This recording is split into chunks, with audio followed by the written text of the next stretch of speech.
Hey, name's Havoc, and I'm a lead teacher at Supercell. And that was a lie. But while you're forced to stay at home and pretend like you weren't already doing that before the quarantine, let's talk about some Clash Royale. The video literally nobody was asking for, but I still made.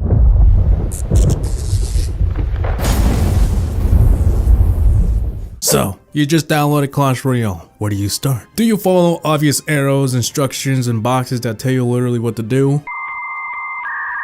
Or do you stare into the trees wondering if that's actually Earl from that one TV show? My name is Earl.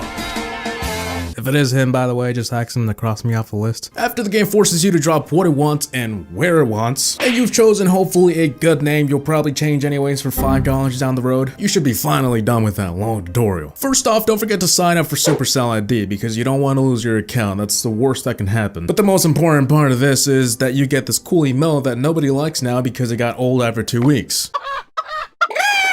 First off, what's everything around you? So this is your current arena, it doesn't really matter right now. Up here we have your gems and gold. Gold is used to upgrade your cards, and gems are premium currency used to buy stuff like more cards, emotes, and other stuff not important right now either. We'll get more into what's familiar around you, but for now, let's concentrate on cards and your actual deck. There's 4 rarities in the game: common, rare, epic, and legendary. Always remember though, a better rarity doesn't mean a better card. If you're confused on what a card does, just click on it and it'll have a preview of how to use it and how not to. First off is understanding how to play your deck in case you skip the tutorial like everyone else and their mama does. Not every card is the same, of course, but some of them attack other troops, some of them attack only buildings, and others can't attack air. Back to your deck though, guy who hasn't shaved in 4 years is your main tank. This is what will shield your push on the way to the towers. You have a medium tank which can serve the same purpose but also makes a great defense in some cases. You have your support troops which can aid a push and defend incoming enemies, so this is like, you know, your archers,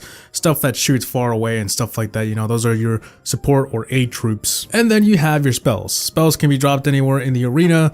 These help you out in various ways. Oh yeah, I forgot buildings, but you don't really unlock a lot of buildings yet, so let's worry about that a little later. When you do eventually unlock more cards, just don't go too crazy on the average elixir. If it's too high, it'll be hard to drop cards during a battle because you'll have to wait for the elixir to build up. Have it too low and your cards are probably not going to be strong enough to defend a big push. So, you know, keep it a little bit in between. Remember when we broke down cards into categories? Well, surprisingly, you actually put that to use in a battle.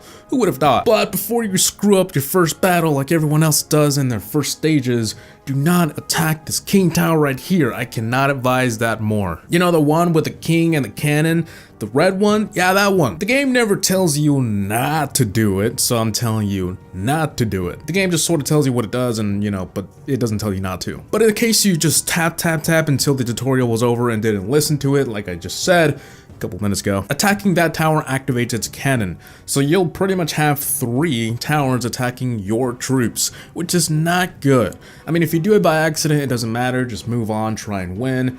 It's not a big deal. But you'll have a disadvantage. It'll be a little harder to win, but it's not impossible, so just try and win anyways. Here's a tip to avoid if you don't want to be a noob though. Let the opponent go first. This way you know what to drop as a counter. And here's a tip number 2 to not be a noob. Never drop cards at the river unless you really need to, or it's part of a strategy. We'll talk about that a little more later, but basically the reason you should drop your card to the back is because you'll have more time to regain elixir as they walk from here to there, allowing you to make a bigger push. Now obviously, if you have to defend yourself, feel free to drop cards anywhere you want.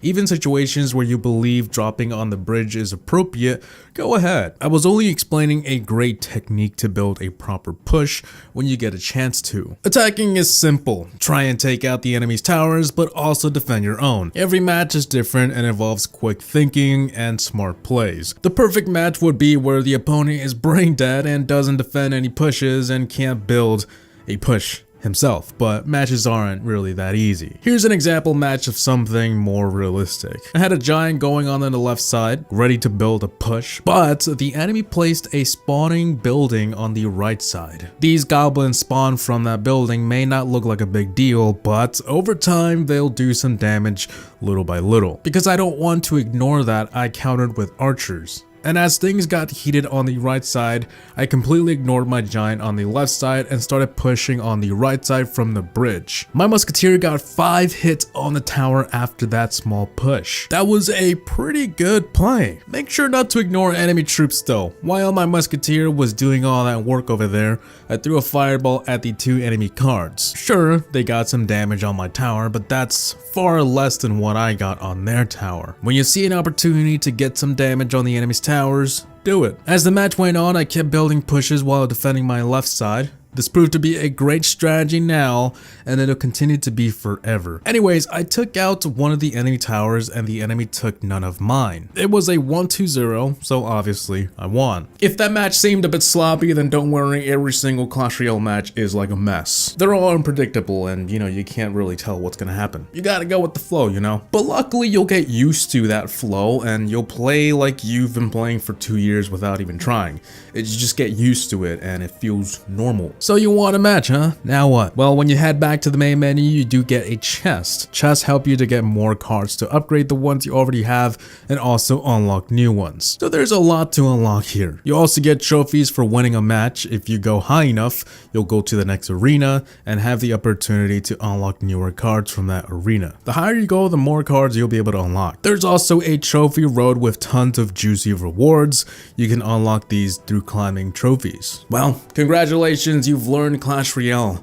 Now get out. Nah, just kidding. That was only the basics of Clash Royale. It seemed easy, right? And it is. It really is. Not sure what all these people are complaining about. As you continue to play though, you unlock more cards, level them up, a whole lot of more exciting stuff like quests. There is also Pass Royale, which is like a season pass type thing that's completely optional, but if you do want it, it gives you more gold, more cards, chests, emotes, tower skins. It's really cool. If you do decide to buy it, just make sure to use code HAVOC in the shop. Creator code is optional, but it supports your favorite creator if you want to. The more you play, the more familiar you'll get.